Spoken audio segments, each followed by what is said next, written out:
Պարոն Խաչատրյան, Նիկոլ Փաշինյանը հանդիպել էր բարձրաստիճան 10 հոգևորականների, որոնք կաթողիկոսի հրաժարականն են պահանջում։ Նախ ինչպես է գնահատում հոգևորականների այս քայլը, արդյոք այն հարկադրված էր, թե դավադրություն է կաթողիկոսի դեմ։ Գիտեք, երևի թե դրան ավելի պարզ կպատասխանի մերձակայ ամսի 10-ին 12-ին տեղի ունեցող եպիսկոպոսաց ընդհանուր ժողովը հայոց առաքելական եկեղեցու, բայց մյուս կողմից էլ երբ որ մենք խոսում ենք այդ մասին, երևի ճիշտ կլինի նաև հիշենք մի բան էլի, որ պետքա կոնկրետ կետերով լինի, թե ինչից ելնելով պետքա հրաժարականի խնդիրը դիտարկվի, ասենք կոնկրետ նույն այդ խմբի կողմից, որ կամ այսպես, կամ այնպես, երբ որ այդպիսի փաստարկումներ են բերում, այդ փաստարկումները պետքա դիտարկել, թե իսկ կանոնագիր հայոցում ինչով, իսկ այսպես ասած դատաստանագրքում Մխիթար Գոշի ինչով, ինչ հիմքեր կարող է լինել տրադիցիոնալիստական եկեղեցու մեջ հնարավոր է արդյոք դա թե ոչ, եթե Գրիգոր Լուսավորիչը ամուսնացել է եղել, եւ այսինքն այն ամենը ինչը որպես մեղադրանք ներկայացվում է, պետք է լինի գեր հասկանալի եւ ճշգրիտ իր դրսեւորման մեջ։ Այս ընդհանուր խոսակցությունը որպես այդպեսին ինքը ոչ մի լավ բանի չի տանում, որովհետեւ մարդիկ մոռանում են, որ իրենք տատանում են հոգեվոր առանցքը հասարակության։ Չի կարելի դա անել։ Ասեք, այս բոլոր իմ հնարավոր ելույթներում ես բարբերաբար նշում եմ, որ խիստ խնամքով, խիստ, եթե ցանկանում եք փաղաքշական պետք է լինել այն ամենի հանդեպ, ինչը հոգևորի առանցքի հետ է կապված, որտեղ այդտեղ չի կարելի աշխատել, չգիտեմ, կացնով եւ հնարավոր քլունգով ու էսով ու այնով։ Այդ մի արքետիպային արմատա, որին չի կարելի դիպչել չի կարելի։ Դուք ինչպես եք գնահատում հոգևորականների այս քայլը? Ես համարում եմ, որ դա բաղաժամ արված քայլ է եղել, շատ ավելի խորն էր անհրաժեշտ այդ հարցը դիտարկել, ավելի մեծ քննարկում ունենալ, քան թե ասենք այդ մի քանի հոգով քննարկումն է, եւ միայն այդ դեպքում, ասենք, փաստարկված ներկայացվեր ըստ մանրամասնության։ Եթե այդպիսի քայլ անում են, որովհետև ամեն դեպքում այնտեղ եպիսկոպոսատ ժողովը կարող է կայացնել կամայական որոշում։ Եվ այս դեպքում հնարավոր է որ իրանք էլ պետք է արդարանան։ Կարողանան արդարանալ, թե չէ, այդ կտեսնենք։ Արդյոք սա պառակտում է եկեղեցուն։ Ոչ, պառակտում եկեղեցու դա չի կարող լինել, որովհետև մենք տեսել ենք, որ եկեղեցուց դուրս են եկել, այսինքն կարգալույծ են արվել, նաև բարձրաստիճան հոգևորականներ, իսկ ինչի պետքա պառակտում լինի եկեղեցում։ Հավատացնում եմ ձեզ, անգամ եթե իշխանությունը ունենա այնպիսի կողմնորոշում, որ հա միգուցե եւ պառակտենք եկեղեցին, որը ես չեմ ուզում որևէ մեկի վրա որպես մեղք մնա, որովհետև դա սերունդ չջնջվող մեղք է, հավատացնում եմ ձեզ, դուք հոգևոր առանցքը փորձում եք պառակտել, մի պառակտեք։ Շատ ավելի ճիշտ է, որ մենք գանք կոնսենսուսի, գանք համաձայնության, դադարացնել, սառացնել, հնարավոր հակասությունները եւս մեկ անգամ, երկու անգամ դիտարկել եւ տեսնել, թե ինչպիսի հնարավոր անցնցում ելքեր կարող են լինել, որովհետեւ մենք չափից ավելի վտանգավոր իրավիճակում ենք, որ ընկնենք կեղծ օրակարգերի հետևից։ Հիմա այս օրակարգը, որը բերված է, ինքը ըստ էության քանի տոկոսին է հետաքրքրում հայերից։ Շատ չնչին քանակություն մարդ։ Չնչին, ես նորից եմ կրկնում։ Որովհետև մենք ունենք անվտանգության խնդիրներ, անասելի ծանր, մենք ունենք 1001 ոլորտներում խնդիրներ, որոնք որպես օրակարգային հարցեր զգալիորեն ավելի մեծ հետաքրքրություն են առաջացնում մեր հասարակայնության մեջ, ինչն է պատճառը, որ ի հայտ է եկել այսպիսի խնդիր, հարց, օրակարգ, որը սպասարկվում է, ասենք, իշխանության կողմից։ Արհեստական օրակարգ եք դա համարում, որովհետև արդեն կես տարի է Փաշինյանը կարելի է այսպես ասել, որ սկսել է կաթողիկոսի հեռացման իր սցենարը։ Գիտեք, դա դժվար ասել, երևի իրան հարցնենք, թե իսկ ինչի հիման վրա է այդ ամեն ինչը ընթանում, եթե դա մենակ է նա որ ասենք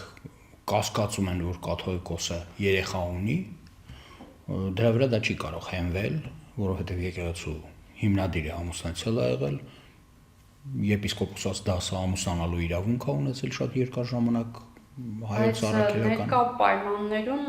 կուսակրոնությունը Կուսակրոնությունը պետք է խախտելը կուսակրոնությունը որպես այդպեսին կարող է ուխտ որպես այդպեսին գոյություն ունի եկեղեցու ներսում, բայց կամայական մեղսագործությունը այդ տիպի ունի իր ապաշխարանքի աստիճանները 3 տարի, 4 տարի, 7 տարի ապաշխարանքի աստիճաններ, ապաշխարանքի մասին եկեղեցին որևէ լուր արտ երկրին չպետք է տա, որովհետև դա եկեղեցու ներքին կարգն է այդպեսին։ Հիմա եթե հարցը հասնում է նրան թե իսկ ամուսնացյալ են, ամուսնացյալ եղել են, հիմա ինչ ա եղել։ Ներսես մեծը, մեր խոշորագույն կաթողիկոսը ունեցել է որդի, հիմա նրա որդին ուզում ես չես ուզում ամուսնացյալ մեր ոչ թե եպիսկոպոսի, այլ կաթողիկոսի որդին է հիմա ինչի մասն է խոսքը այդտեղ էլի ուրիշ խնդիր է որ այնտեղ կան կետեր վերաբերող այլ հարցի էլ չեմ ուզում ասել որովհետև իմ խոսալու վերջում ստացվում է որ ինչ որ պլաններ են փոխվում բան են անում հեռուստաեթերում բանում էլի դա ինչից ելնելով հա ցանկալի կլինի որ ամեն ինչ իր տեղը ընկնի եւ մենք էլ զբաղվենք մեր խնդիրներով իշխանությունը զբաղվի իր խնդիրներով ապագա ընտրություններով որը թվում է թե 7 սարից այն կողմ չի էլի Պարոն Խաչատրյան, հասարակության փորձագիտական մի շրջանակի կարծիքով Փաշինյանը փորձում է քանդել եկեղեցին, բայց իշխանությունը պնդում է, որ ինքը չի պայքարում եկեղեցու դեմ, այլ առանձին հոգևորականների, որոնք ըստ նրանց այդ կուսակրոնության ուխտը դրվել են։ Ըստ ձեզ ո՞րն է Փաշինյանի նպատակը։ Գիտեք, ես նորից եմ կրկնում, ես Փաշինյանի ոչ դատապաշտպանն եմ, ոչ մեղադրողն եմ, դա որպես դատախազում։ Իրան պետք է հարցնեք, ինքը պետք է ասի, ինքը վերջին հաշվով ինչ է ուզում, ասած է այն ինչ որ ասվում է, որ ես չեմ ուզում, հիմա ինչա բոլորս չգիտենք, որ եկեղեցին դա միաբևեռ կառույց է։ Որ բոլոր հնարավոր հարվածները ուղղվում են եկեղեցու գագաթին, եթե ուզում են պարալիզել այդ եկեղեցին։ Եթե եկեղեցու կաթողիկոսին հանում ես, այդ եկեղեցին մոտավորապես պատկերացրեք, որ բուրգի գագաթը կտրեն։ Օրինակի համար, բերեմ օրինակը։ Մեր մոտ տեղի ունեցավ ծայրահեղ տերորիստական ակտ 1999 թվականին։ 1999 թվական հոկտեմբերի 27, բոլորս լավ հիշում ենք։ Դա ինչ էր։ Դա բուրգի գագաթը հատել էր։ Մինչև հիմա դեռևս այդ բուրգը փլուզվում է։ Այսինքն ուժագծերը ավարտվում են գագաթում բուրգի եւ այն հատել չի կարելի։ Հիմա այդ առումով երևի թե 1000 անգամ պետք էր մտածել, 1000 խորհրդակցություններ հրավիրել եւ այլն, པարզ պատկերացնելու համար թե ինչպիսի ելքեր կան,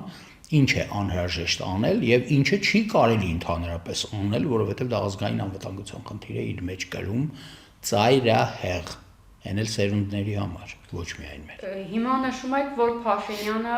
եկեղեցու բուրգը քանդում է։ Չէ, ես ասացի, որ եթե դուք ուզում եք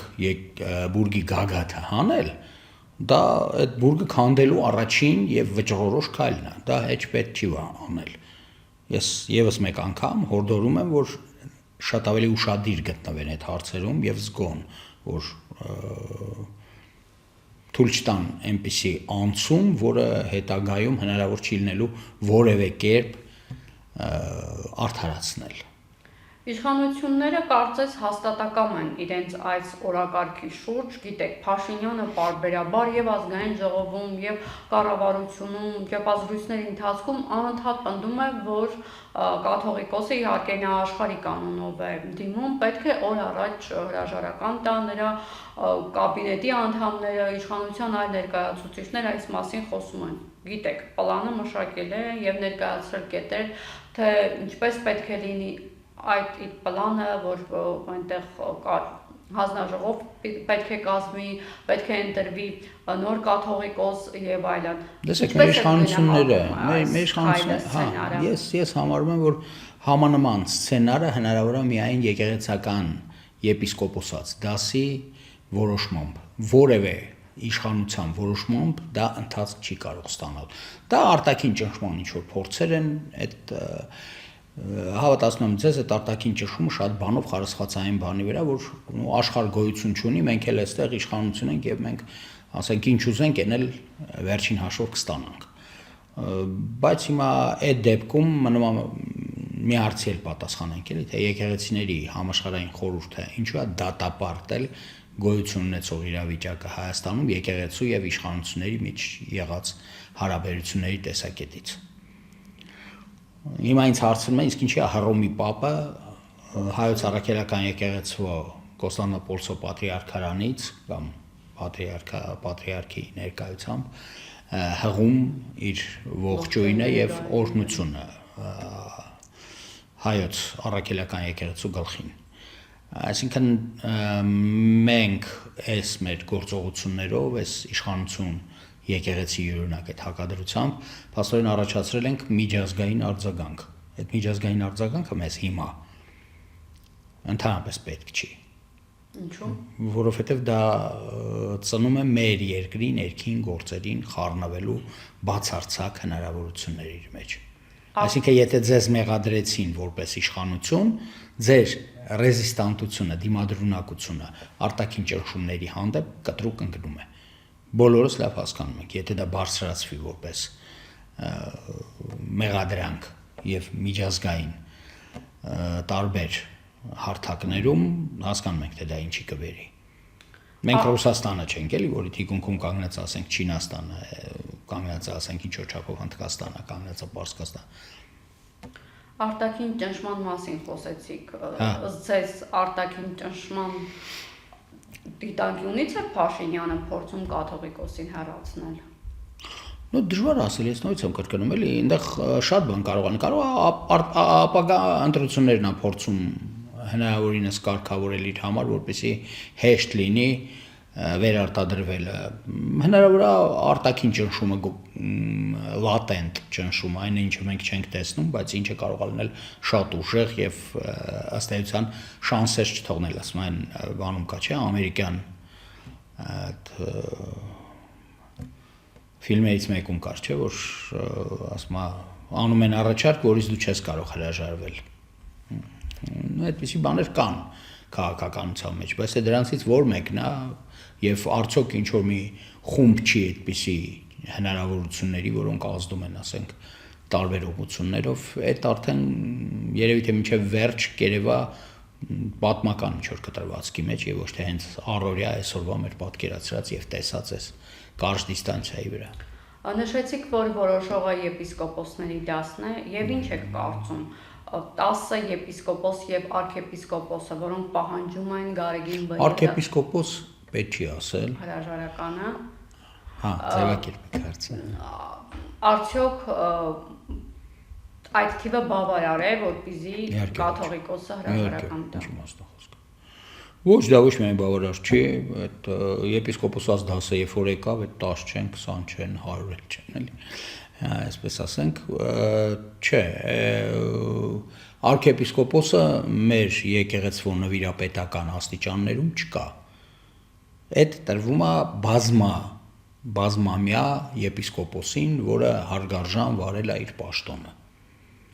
Դրա համար մեր մոտ կա եպիսկոպոս, եպիսկոպոսած դաս ենք ասում, չենք ասում եպիսկոպոսած, արքեպիսկոպոսած դաս, էլի։ Եպիսկոպոս կա մենակ մեր մոտ, նվիրապետական որպես աստիճան եկեղեցու ներսում։ Հիմա ինչ վերաբերում է նրան, թե այդ, ասենք, 10 մարդու, 10 հոգևոր գործչի ստորագրությամբ եղած այդ պահանջը արդյոք բավարար է, որպեսզի կաթողիկոսը հրաժարական տա, ես կարծում եմ, որ երիցս ոչ։ Իսկ այս դեպքում Ինչ պետք է անի կաթողիկոսը, ըստ որն է ելքը։ Դե ինչ ասեք կարող ալնել, հիմա ես կաթողիկոս տեղն եմ, մի հատ Նիկոլ Փաշինյանի տեղը, մի հատ պատասխան, մի հատ կաթողիկոս տեղը ինչքանով ճիշտ կլինի, էլի, հիմա։ Չէ, դե հնարավոր է ամեն ինչ էլ, էլի, կարգալույցից սկսած, չգիտեմ, էլ նզովքով էլ կարող է վերջացրած լինել հիմա, բայց այսօր չխոսենք էլի դրանից եւ այդ ինչի որ պետքա ուղղորդենք մենք հիմա այս ստացվում է որ մենք ինչ-որ բաներ խոսում ենք, որը չէ, այնտեղ ամեն դեպքում շատ ավելի լուրջ երևի մոտեցումը կլինի եւ խնայողական, որովհետեւ ով, բայց ասենք ներկայիս կաթողիկոսը որպես կազմակերպիչ, գլխավոր կազմակերպիչն է եղել մեր այսօրվա եկեղեցու եւ ինքը երբեք եկեղեցու նեգատիվ ընթացք չի կարող կազմակերպել եւ չի կազմակերպի երևի թե կաշխատի հնարավորինս խնայողաբար վերաբերվել այն իշխանությանը, որը ինքը ներսում ունի։ Դե նաև այս էլ հիմնականում այս եկեղեցի իշխանություն հարաբերությունների սերման պատճառը, որ եկեղեցին որոշ բարձրաստիճան եկեղեցականներ ներքաշվել են ներքաղաքական գործընթացներում։ Իսկ ով ասա որ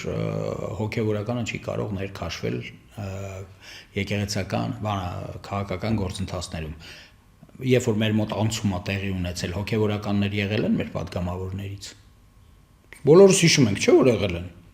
Կասկած չկա տեղ, այսինքն զբաղվել են քաղաքական գործունեությամբ։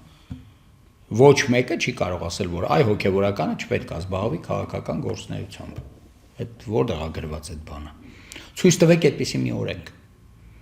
Բոլոր քաղաքացիները, ովքեր 18 տարեկան լրացել է եւ ավելի բարձր, նրանք եւ ապրում են Հայաստանում եւ ունեն ապրելու այն ցենզը, որը բավարարում է ընտրություններին մասնակցելու համար, կարող են մասնակցել։ Այդ ինչ մոտեցում է, որ ինչի՞ պիտի եկեղեցին զբաղվի քաղաքականությամբ, քաղաքականություն չպետք է զբաղվի եկեղեցով, որովհետև նա հոգևորի դաշտ է։ Իսկ հակառակը կարող է լինել, որովհետև դե հիմա Հռոմի պապն էլ ունեցել է կարդինալներ, որոնք զենքը ձեռքին կռվել են լատինական ամերիկյան երկրներում հեղափոխությունների ժամանակ հանուն ազատության, հանուն ժողովրդի իրավունքների եւ այլ։ Զենքը ձեռքին կարմիր կարդինալական շորերով եւ ինչ։ Հիմա ասում ենք թե բայց ինչի, ոնց, բան չկա։ Ո՞վ ասել որ քաղաքական դաշտը բացարձակ պետքա մեկուսի լինի հոգևորականությունից։ Մենք չենք տեսել, ես նույնց եմ կրկնում էլի, եթե մենք չենք հիշում մեր այս հենց նոր անցած պատմությունը, այդ ուրեմն մեր վիճակը հեշտ լավ չի էլի։ Ինչ եք կարծում, ընդհանուր առմամբ կաթողիկոսին հեռացնելու հարցով հնարավոր է իշխանությունն ավելի հեռուն գնա, մենակ ինչ-որ քրեական գործեր սկսվի նրա դեմ եւ այլն։ Գիտեք, չէ, դե հիմա ժամանակներն այն չեն, որ մենք մտածենք, որ հա, այսպես ասած, ռադիկալ լուծման ամենածայրահեղ տարբերակն կարելի է գնալ, բան չէ, դա մի քիչ անլուրջ խոսակցություն կդառնա, բայց Հռոմում միշտ ասում են, էլի, ասում են, որտեղ են թաղված պապերը, ասում են, որ պապերին ես հարցնում, անունով հարցրել, որտեղ նրանց մի մասը Տիբրի հատակում են, գետը, որը անցնում է, որտեղ սպանել գցել են Տիբրի մեջ, էլի, այսինքն պապերին մեկ-մեկ չէ, բավականին հաճախ սպանել են, էլի, նույնիսկ եղել է մարդ, որ ռուս հողափառ եկեղեցու ներկայացուցիչներից մեկը հյուր եղած ժամանակ կոֆեն որ բերել են, խառնել է, խմել է պապի բաժակով, տեղն է մնացը, մեկ այդ նույն պապին մի ամիս հետո թույնեցին, մի ամիս անցավ, թույնեցին, բայց հիմա ժամանակները մի քիչ այլ են, ես չեմ գտնում, որ այդպիսի ռադիկալ մեթոդ է, մի քիչ կատակով ենք խոսում իհարկե, բայց հա, ցանկալի չի, որ ավելի սրվի իրավիճակը, ցանկալի չի առաջին հերթին, որովհետև այս իրավիճակը, որը կեղծ օրակարգի շուրջ է ձևավորվում, տանում է հասարակությունը դեպի համակարգային ճգնաժամի, դա ոչ աստված, նա կարող է ավարտվել նաև ստուպարով, կանգով հասարակության, կանգ կառնի ամեն ինչ, որովհետև հասարակությունը կարող է խորը հիասթափվել, հասարակությունը կարող է հասկանալ հազար մի բան, երբ որ խոսքը վերաբերում է իրական օրակարգին, ունենք անվտանգության խնդիր, ուրեմն պետք է ինչ-որ զոհողություններ անենք, որ այդ անվտանգության խնդիրները վերացնենք, որ լուծենք այդ խնդիրները, ճիշտ է, հասարակությունը դրա հետ կարա հարմարվի, բայց հոգևորի դաշտը պառակտելը, հոգևորի առանցքը պառակտելը, հայոց առաքելական եկեղեցուն հարվածի տակ դնելը, օրակարգով, որը չի հուզում հասարակությանը, ճիշտը խոսենք։ Չի հուզում հասարակությանը։ Պահին ասես չի հուզում հասարակությանը։ Դե դուք տեսել եք, թե քանի հոգի է արձագանքում այն ամենին, ինչը որ կա։ Բոլորս էլ հետևում ենք, էլի։ Արձագանքների մի զգալի հատվածն էլ նեգատիվ է, որ դե հասկացանք, էլի։ 1-2 բան, սկզբից մի քիչ ցինիզմ կար մեջը, բան, հələ ինչ որ հետաքրքիր էր, բան մի հետ էլա վերացը։ Ինչի՞ց ելնելով են ամնում իշխանության կամքի դրսևորումից ելնելով։ Կամքը թող դրսևորվի նաև ուրիշ տեղեր, էլի։ Այստեղ թող դրսևորվի կամքը միայն բանակցություններ վարելու առումով, այս խնդիրը, այս կնճիռը հարթելու առումով։ Նույնիսկ կրկնում էլի, նա ունի բազմավեկտոր նեգատիվ հետևանքներ։ Նեգատիվ, որոնք հետագայում ինչքան ժամանակում ենք շտկելու, էլի պարզ չի։ Եվ ինչ է կարծում, տարբեր կոչեր են հնչում, որ կաթողիկոսի հրաժարականը պահանջող հոգևորականներին պետք է կարգալույծ արվին։ Կարգալույծ կարվեն, թե իրավիճակը այսպես ավելի կսրվի։ Այդ մենք չենք կարող ասել իհարկե, բայց այն որ ասենք այդ եպիսկոպոսած ժողովը որոշումներ կկայացնի, դա հետ կիմանանք էլի արդեն ես որևէ կերպ անձամբ կապ չունենալով, ասենք, անձամբ հարաբերություններ չունենալով մեր կաթողիկոսի հետ, Գարեգին երկրորդի հետ, ես չեմ ուզում էլի որ անձամբ ինչ որ բաներ ասեմ, թե սենց կլինի, նենց կլինի, այդ կնայեն թե իսկ համանման դեպքերում ինչպես է եղել, որովհետև եկեղեցին այնուամենայնիվ տրադիցիոնալիստական ավանդույթները հարգող կառույց է, ինչպես է եղել մեր պատմության մեջ էլ բազմաթիվ են օրինակները, պետք չի որ մենք դա ասենք թերթենք էլի այդ պատմության հատվածները, իրենք էլ լավ գիտեն, այնպես որ որոշումները կայացվեն երևի ըստ նրա ինչ գոյություն է ունեցել համանման դեպքերում։ Ինչ է կարծում, շրջադարձային կլինի այդ եպիսկոպոսների ժողովը։ Եպիսկոպոսների ժողովը բոլոր դեպքերում ասենք անկյունադարձային է լինում բոլոր դեպքերում։ Ու շրջադարձը դա մի քիչ ավելի մեծ բան է։ Անկյունադարձ։ Նկատի ունեն որոշումների կայացման առումով։ Որոշումների կայացման առումով, հա, անկյունադարձային կլինի ինքը, որովհետև հասկանալի բան է, որ կողմերը առայժմ որևէ կերպ ցույց չեն տալիս, որ ամեն ինչ հարտնու առաջի հերթին իշխանությունը շարունակում է, ասենք, ճնշումը եւ այս տեսակետից, ասենք, եպիսկոպոսատ ժողովի որոշումները էական նշանակություն են ունենալու։ Եվ կաթողիկոսի հրաժարականը պահանջող օրինակ Նավասարդ arczepiskopos Կճոյանի, Աբրահամ Սրբազանի, Վազգեն Միրզախանյանի, Առաքել Քյարամյանի եւ մյուսների անունները ըստ մամուլի կապվում են թե հարստանալու, թե նաև որոշների դեպքում կուսակրոնության ուխտը խախտելու մեջ, ինչ է կարծում, հաշվի առնելով նաև այն հանգամանքը, որ Նիկոլ Փաշինյանը օրինակ բազմիցս քննադատել էր Կճոյանին, հիմա ստացվում է, որ ենթադրյալ կուսակրոնության ուխտը խախտածների միջոցով Փաշինյանը փորձում է բարեփոխել եկեղեցին։ Դե հիմա այդ են մարդիկ են, ովքեր որ ընտրված են եղել կաթողիկոսի կողմից, որ ցանկություն են հայտնել գնացել են, դե հիմա ինչ ասենք էլի, ովից է որ ոչ մեղից է, այդ Աստվածաշնչյան խոսք է, ավելի շատ, ավելի վաղից է գալիս, եթե մարդես դու մեղքեր ունես, բայց այդ չի նշանակում, որ ասենք հոգևորի դաշտը էքսպերիմենտների տակ սկսես դնել։ Հոգևորի դաշտը չի կարելի էքսպերիմենտների տակ դնել, որովհետև դրա հետևանքները աներևակայելի ծանր եւ տևական են լինում։ Ճիշտ այնպես, ինչպես ասենք այդ հոկտեմբերի 27-ի գնդակահարություններ, որը մինչև հիմա մենք չենք կարողանում պոկվել դրանից։ Չենք կարողանում, որովհետև հա բուրգի գագաթը հատեցին։ Բոլոր ուժագծերը կենտրոնացած էին այդ գագաթում։ Եվ այսպես նաև նշվում է, որ այն հոգևորականները, որոնք հանդիպել են Փաշինյանին, դիպված, հարկադրված գնացել են։ Դուք այս տեսակետը կիսում եք։ Լսեք, ես չեմ համարում, էլի, որովհետև միշտ գոյություն ունի, էլի, այն որ մարդը հայտարարում է, հա, արել եմ, հա, այտենց կոմպրոմատ են դնում, հա, արել եմ, հա, լավ եմ արել։ Ու շարունակում է։ Այդտենց ավելի հեշտ է, քան թե այդպիսի մեծ ծանրություն վերցնես քո վրա, ուրեմն նշանակում է հաջորդ անգամ էլ են դնելու քո առաջ, դրանից հետո էլ են դնելու քո առաջ, միլիոն անգամ դնելու են, մինչև հյուծվես վերանաս, էլի։ Ես գտնում եմ, որ չէ, դժվար թե այդ բանն եղած լինի։ Դժվար թե։ Որտեվ այդ կոմպրոմատները չեն կարող այդպեսին լինել, էլի։ Հա, ասենք թե եղել են։ Ինքը ասում է, որ հա, եղել է։ Հիմա Թրամփին էլ մեղադրում են ինչ-որ խնդիրներում։ Ամբողջ իր շարժումը ասում է վեր կաց, ասա որ եղել է, անգամ եթե չի եղել, ասա որ եղել է անցի առաջ։ Դու Ամերիկայի պրեզիդենտն ես, վերջացավ։ Ինչ են։ Այս կոմպրոմատը, այն կոմպրոմատը, այդ կոմպրոմատները ես նորից եմ կրկնում էլի, ամենաանհեռանկարային երևույթն են հենց այն մարդու համար, ում դեմ դնում են։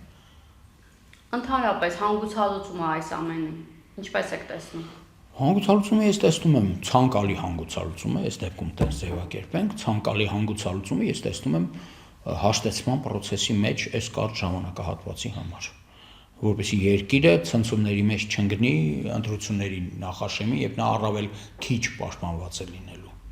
Կայունությունը ներքին խախտում ըստ այս իրավիճակի եւ իշխանության հայտարարությունների կարելի է ընդհանրել, որ ես ասենք կաթողիկոսի ելույթները դիտել եմ եւ կարող եմ ասել, որ մի քանի անգամ նա ասաց, որ ես չեմ պահանջել հրաժարականը Նիկոլ Փաշինյանի, դա եղել է հորդոր, այն վայրիվերումներից հետո, ինչին որ ենթարկվել է մեր հոտը, հավատացյալ, մեր երկիրը, մեր հայրենիքը, հա ինչ որ անհամաձայնություններ ունի, բոլորս էլ իրար հետ անհամաձայնություններ ունենք, բայց այստեղ ուղղակի Սողոմոնյան որոշում է անհրաժեշտ, որպեսզի կլինի դա ինտելիգենցիայի ներկայացուցիչների մտավորականության, այսինքն ներկայությամբ կլինի այդ նրա միջնորդությամբ, միջնորդ այդպիսի խմբերի գործունեությամբ, վերջին հաշվով այս կնճիռը պետք է հարթվի, որովհետև մենք այնպիսի իրավիճակում ենք, որ հիմա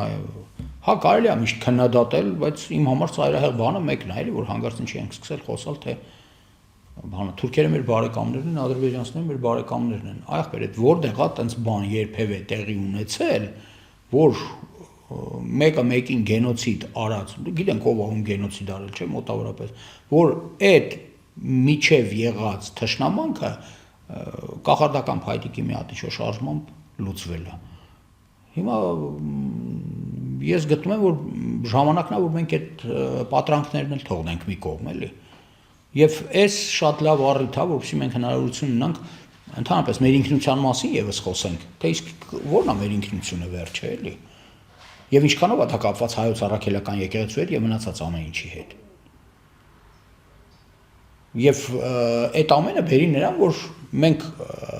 դուրս գանք միասնական հասարակությամբ, ոչ թե պառակտված եւ փոխադարձ ներքին ճշտամանքով այս անգամ։ Բարեկամ ենք թուրքերի հետ, ներքին ճշտամանքով հայկական այս կամ այն կուսակցության այս կամ այն դասի այս կամ այն խմբի հետ։ Այդ բացարձական հասկանալի երևույթ է այսօր։